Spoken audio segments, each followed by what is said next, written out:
Hello friends, welcome to my new channel. एक पहले video के साथ आज हम एक्सप्लेन करने जा रहे हैं एक ऐसी कोरियन लव स्टोरी को जिसे कोरियन इंडस्ट्री में वन ऑफ द बेस्ट माना जाता है। इस कहानी के स्टार्ट में एक लड़की को दिखाया जाता है और उसका नाम सुजेन होता है। वो स्टेशन पर बैठी हुई किसी का इंतजार कर रही है और उसके हाथ में 2 टिकट्स होते हैं। काफी देर इंतजार करने के बाद वहाँ पर कोई भी नहीं आता। एक्चुअली वो अपने बॉयफ्रेंड का इंतजार कर रही होती है। उसके साथ वो अपना घर छोड़कर जाना चाहती है और उसके न आने पर उसे बहुत दुख होता है। उसकी आंखों में आंसू आ जाते हैं। उसके बाद वो एक डिपार्टमेंट में जाती है जहाँ से वो कोल्ड ड्रिंक खरीदती है। जब वो डिपार्टमेंट से निकल कर जा रही होती है तो उसे याद आता है कि उसने पैसे तो दे दिए थे लेकिन उसने कोल्ड ड्रिंक नहीं ली और वो वापस उसी स्टोर में आ जाती है। तब ही वहाँ से एक लड़का बाहर निकल रहा होता है। उसके हाथ में वही ड्रिंक होती है जो अभी कुछ देर पहले उसने खरीदी थी। उसे काउंटर पर कोई नजर नहीं आता, इसलिए वो उसे छीन कर उसके सामने पीकर चली जाती है। वो लड़का ये देखकर हैरान रह जाता है। उसे कुछ भी समझ नहीं आता कि आखिर उसके साथ हुआ क्या। अब सुजैन बस में चढ़ती है और बस में चढ़ने के बाद जब वो टिकट खरीदने के लिए अपने बैग से अपना पर्स निकालने की कोशिश करती है तो वो देखती है कि उसके बैग में उसका पर्स होता ही नहीं और आखिरी बार उसने अपना पर्स उसी स्टोर में निकाला था जहाँ से उसने कोल्ड ड्रिंक खरीदी थी। अब वो उसी स्टोर में जाती है और जैसे ही वो काउंटर के पास जाती है तो वहाँ पर जो काउंटर पर आदमी होता है वो उसकी कोल्ड ड्रिंक और उसका पर्स दोनों उसके सामने रख देता है। वो कहता है शायद आप इसे यहाँ पर भूल गई हो और सुजैन को समझ में आ जाता है कि जिस लड़के से उसने कोल्ड ड्रिंक चीनी थी दरअसल वो उसकी अपनी ही थी। वो बाहर निकल कर इधर उधर देखती है लेकिन उसे अब वो लड़का कहीं भी नजर नहीं आता। सुजैन उसके बाद घर आ जाती है लेकिन उसके फैमिली वाले उसे कुछ भी नहीं कहते, बावजूद उसके कि वो एक लड़के के साथ घर छोड़कर जाना चाहती थी। अब अगले दिन सुजैन अपनी डैड के साथ कंस्ट्रक्शन साइट पर जाती है। दरअसल उसके डैड एक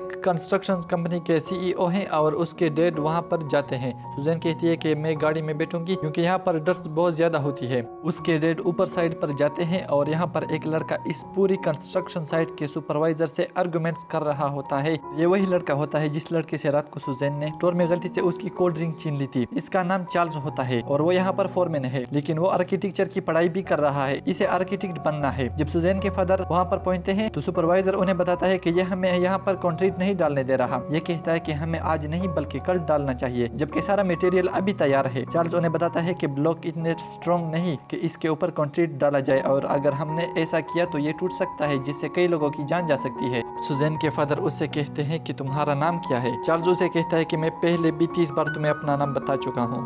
यह कहकर चार्ल्स वहाँ से नीचे चला जाता है। नीचे गाड़ी में सुजैन बैठी होती है और वो चार्ल्स को देखती है और वो उसे फौरन पहचान लेते हैं कि ये वही लड़का है जिससे रात को उसने गलती से कोल्ड ड्रिंक छीन ली थी, लेकिन वो उसके पास जाती नहीं। तभी सुजैन के डैड वहाँ पर आ जाते हैं। वो भी चार्ल्स के नेचर से बहुत परेशान होते हैं। वो कहते हैं कि लोगों के अंदर टेम्परामेंट की प्रॉब्लम है और उसके बाद वो गाड़ी से वहाँ से निकल जाते हैं। सुजैन एक फैशन डिजाइनर है और जहाँ पर वो जॉब करती है वहाँ पर रिनोवेशन चल रही होती है लेकिन इनकी रिनोवेशन का काम बहुत लेट होता है और उसके साथ काम करने वाला जो आदमी होता है वो कहता है कि मैं फंस चुका हूँ। वो अपने डैड को कॉल करती है और उसके डैड कहते हैं कि ठीक है मैं एक आदमी को भेज रहा हूँ लेकिन तुम इससे ज़्यादा बात मत करना क्योंकि वो बहुत बदतमीज है। इसका नेचर बिल्कुल भी अच्छा नहीं है। तुम अपने साथ वाले लोगों को उससे डील करने देना। अभी कुछ देर बाद वहाँ चार्ल्स आ जाता है। दरअसल सुजैन की डैड ने चार्ल्स को ही भेजा होता है क्योंकि उन्हें पता है कि उसे अपने काम की नॉलेज है। और जब चार्ल्स वहाँ पर पहुँचता है तो सुजैन अपने काम करने वाले आदमी के साथ वहाँ पर खड़ी होती है। चार्ल्स उसे देखकर कुछ भी नहीं कहता जैसे उसने उसे पहचाना ही नहीं हो। इसके बाद चार्ल्स को दीवार दिखाई जाती है जो ठीक करनी है और चार्ल्स इस पर हथौड़े मारना शुरू कर देता है क्योंकि चार्ल्स को पता है कि यहाँ पर कैसे काम करना है। अब सुजैन वहाँ से चली जाती है और वो कोल्ड ड्रिंक की मशीन के अंदर सिक्का डालती है और मशीन से बाहर निकलती है। लेकिन इससे पहले कि वो कोल्ड ड्रिंक सुजैन उठाती वहाँ पर चार्ल्स आ जाता है और वो उसी की ड्रिंक उसी के सामने उसी तरह उठाकर पी लेता है जिस तरह रात को सुजैन ने उसकी अपनी ड्रिंक उसके सामने पी ली थी। और इसके बाद चार्ल्स वहाँ से बिना कुछ कहे निकल जाता है। इसके बाद सुजैन को भी समझ में आ जाता है कि चार्ल्स ने उसे पहचान लिया था। और उसके बाद चार्ल्स जब गाड़ी में बैठकर सिगरेट पी रहा होता है तो वो देखता है कि एक बाइक वाला सुजैन का बैग लेकर भाग रहा है और वो बाइक वाला जैसे ही चार्ल्स की गाड़ी के करीब से गुजरने लगता है तो चार्ल्स फौरन अपने गाड़ी का दरवाजा खोल देता है जिससे बाइक वाला टकरा जाता है और वो बुरी तरह से गिर जाता है। और इसी तरह चार्ल्स सुजैन का बैग कर उसे वापस लौटा देता है और साथ ही वो सुजैन को लिफ्ट भी दे देता है। सुजैन उसे सॉरी बोलती है। चार्ल्स पूछता है कि सॉरी किस लिए। सुजैन कहती है कि उस रात मैंने तुम्हारी कोल्ड ड्रिंक पी थी लेकिन मुझे हैरानी है कि तुमने मुझे पहचान ही लिया। चार्ल्स इस बात का उसे कोई भी जवाब नहीं देता और वो उसे घर छोड़ देता है। लेकिन अब सुजैन पूरी तरह से चार्ल्स से इम्प्रेस्ड हो चुकी थी। नेक्स्ट डे वो अपने ऑफिस में जाती है, लेकिन आज चार्ल्स वहाँ नहीं आया होता क्योंकि उसका काम खत्म हो चुका होता है। इसलिए वो कंस्ट्रक्शन साइट पर जाती है। इसके साथ कुछ लड़कियां भी होती है और वो जानबूझकर वहाँ चली जाती है जहाँ पर चार्ल्स अपने दोस्तों के साथ ड्रिंक पी रहा होता है। चार्ल्स उसे नहीं देखता क्योंकि वो अपने दोस्तों के साथ बिजी होता है, इसलिए मजबूरन सुजैन को उसके सामने आना पड़ता है। वो उससे कहती है कि मैं यहाँ से गुजर रही थी लेकिन आपको देखकर रुक गई। सुजैन और उसके साथ जितनी भी लड़कियां होती है वो चार्ल्स के ग्रुप के साथ बैठ जाती है। चार्ल्स और सुजैन बहुत देर तक एक साथ बैठे रहते हैं। फिर चार्ल्स सुजैन को एक ड्रिंक दे देता है और कहता है कि अगर तुमने इससे पूरा पी लिया तो हम जिंदगी भर साथ रहेंगे। सुजैन पूछती है कि अगर मैंने नहीं पिया तो क्या होगा। चार्ल्स कहता है कि अगर तुमने इसे नहीं पिया तो हम सारी जिंदगी एक दूसरे को जान नहीं पाएंगे, हम हमेशा अजनबी रहेंगे। सुजैन भी उस ड्रिंक को पूरा पी लेती है। इसके बाद वो दोनों एक दूसरे को किस करते हैं और यहाँ से स्टार्ट होते हैं इन दोनों की लव स्टोरी। ये एक दूसरे के साथ बहुत अच्छा वक्त बिताते हैं और चार्ल्स भी अब सुजैन से बहुत प्यार करता है। वो उससे बेसबॉल भी सिखाता है और ताश की ट्रिक भी सिखाता है और उसके साथ जितना भी वक्त होता है वो सारा सुजैन के साथ गुजारता है और उसके बिना नहीं रह सकता। और सुजैन भी चार्ल्स के लिए ऐसा ही फील करती है। सुजैन एक फैशन डिजाइनर है और इसीलिए वो चार्ल्स के लिए बहुत खूबसूरत सूट बनाती है क्योंकि उसका इंटरव्यू होता है और चार्ल्स सुजैन के सूट को पहनकर इंटरव्यू के लिए जाता है। सुजैन भी कंपनी के बाहर तक छोड़ने के लिए आती है। वो उससे कहता है कि तुम घर चली जाओ, मेरा वेट मत करना। और चार्ल्स फिर इंटरव्यू देने के लिए चला जाता है और जब चार्ल्स इंटरव्यू से वापस आता है सुजैन वहीं पर उसका इंतजार कर रही होती है। अब अगले दिन सुजैन अपने घर के बाहर गार्डन में डेट के साथ बैठी होती है। सुजैन काफी पी रही होती है और अपने ख्यालों में मुस्कुरा रही होती है। उसके डेट समझ जाते हैं कि इसकी जिंदगी में कोई ना कोई लड़का तो है और वो सुजैन से पूछते हैं कि कौन है वो। सुजैन मना कर देते हैं, लेकिन इसके डेट के दोबारा पूछने पर वो बताती है कि वो एक आर्किटेक्ट है। सुजैन के डेट कहते हैं कि मैं इससे मिलना चाहता हूँ।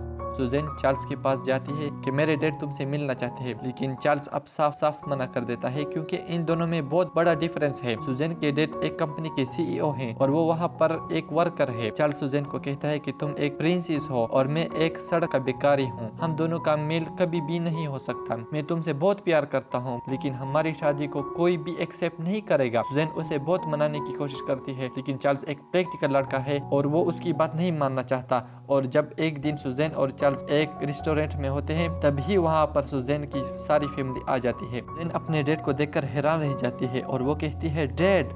इसके डैड कहते हैं कि तुम हैरान क्यों हो, तुमने ही तो हमें इनवाइट किया हुआ है। दरअसल सुजैन ने चार्ल्स को बिना बताए ही अपनी फैमिली को यहाँ पर बुलाया होता है क्योंकि वो चार्ल्स से शादी करना चाहती थी, इसलिए वो चाहती थी कि उसकी फैमिली चार्ल्स से मिले। सुजैन के डैड चार्ल्स को देखकर पहचान जाते हैं। चार्ल्स सुजैन की फैमिली के सामने बैठा होता है और इनके बीच कोई बात नहीं हो रही होती। यहाँ पर बहुत लंबी सी खामोशी होती है और तभी सुजैन को कुछ बुरा लगता है और वो कहती है कि मैं वॉशरूम जा रही हूँ। सुजैन वहाँ वॉशरूम से चली जाती है। दरअसल उसकी तबीयत थोड़ी खराब हो रही होती है। वहाँ सुजैन के डैड चार्ल्स से पूछते हैं कि तुम्हारी फैमिली में कौन कौन है। वो कहता है कि मेरा इस दुनिया में कोई नहीं है। उसके डैड पूछते हैं कि क्या तुम्हारे पास तुम्हारा घर है। वो कहता है कि नहीं, मेरे पास घर भी नहीं है, मेरा कोई भी नहीं है। चार्ल्स जानता है कि सुजैन की फैमिली उसे कभी भी एक्सेप्ट नहीं करेगी और वो कहता है कि शायद मुझे यहाँ से जाना चाहिए। और जब वो वहाँ से जाने लगता है तो सुजैन की मॉम उसे रोक लेती है। वो कहती है कि पहले सुजैन को आने दो। चार्ल्स वहाँ पर बैठ जाता है। सुजैन के डैड उसे कहते हैं कि मैं तुम्हें नौकरी से निकालता हूँ, लेकिन चार्ल्स को नौकरी की कोई परवाह नहीं। फिर भी वो सुजैन की डैड से बोलता है कि मुझे माफ कर दो, मेरी वजह से आप लोगों को बहुत तकलीफ हुई होगी, मैं अब सुजैन से कभी नहीं मिलूंगा। और फिर वही दूसरी तरफ दिखाया जाता है कि सुजैन की तबीयत बहुत खराब होती है। ज्यादा तबीयत खराब होने की वजह से उसे पता ही नहीं चलता और वो बाहर निकल जाती है। बाहर बहुत ज्यादा बारिश हो रही होती है और अगले पल ये दिखाया जाता है कि वहाँ पर बहुत भीड़ लग जाती है। दरअसल सुजैन बेहोश हो जाती है और सब लोगों को उस तरफ जाते देखकर सुजैन की बहन भी इस तरफ चली जाती है और अगले पल सुजैन की बहन की चीख की आवाज सुनाई देती है। चार्ल्स भागता हुआ उसकी तरफ जाता है और वो देखता है कि सुजैन बेहोश हुई होती है, लेकिन इससे पहले कि सुजैन के डैड को समझ आ जाता, चार्ल्स उसे उठाकर सीधा हॉस्पिटल ले आता है। हॉस्पिटल में डॉक्टर बताता है कि ज्यादा स्ट्रेस की वजह से इनको ऐसा हुआ है। डॉक्टर उन्हें बोलते हैं कि अगर ये रात को अच्छे से सो जाए तो ये बिल्कुल ठीक हो जाएगी। और जब सुजैन को होश आ जाता है तो वो देखती है कि उसके सामने चार्ल्स होता है। वो चार्ल्स को अपने गले लगा लेती है और सुजैन के डैड दूर से सब कुछ देख रहे होते हैं। वो समझ जाते हैं कि ये दोनों एक दूसरे से बहुत प्यार करते हैं, फिर वो भी इन दोनों के बीच नहीं आना चाहते। और इसके बाद इन दोनों की जिंदगी का वो दिन आता है जिसका इन दोनों को इंतजार होता है, और फिर इन दोनों की शादी होती है और दोनों बहुत खुश होते हैं। शादी के बाद चार्ल्स को उसकी आर्किटेक्ट की डिग्री भी मिल जाती है। वो एक आर्किटेक्ट बन जाता है और उसकी जिंदगी का बहुत बड़ा सपना पूरा हो जाता है। सुजैन भी उसके लिए बहुत खुश होती है। और इसके साथ ही एंड होता है हमारे आज की एपिसोड का।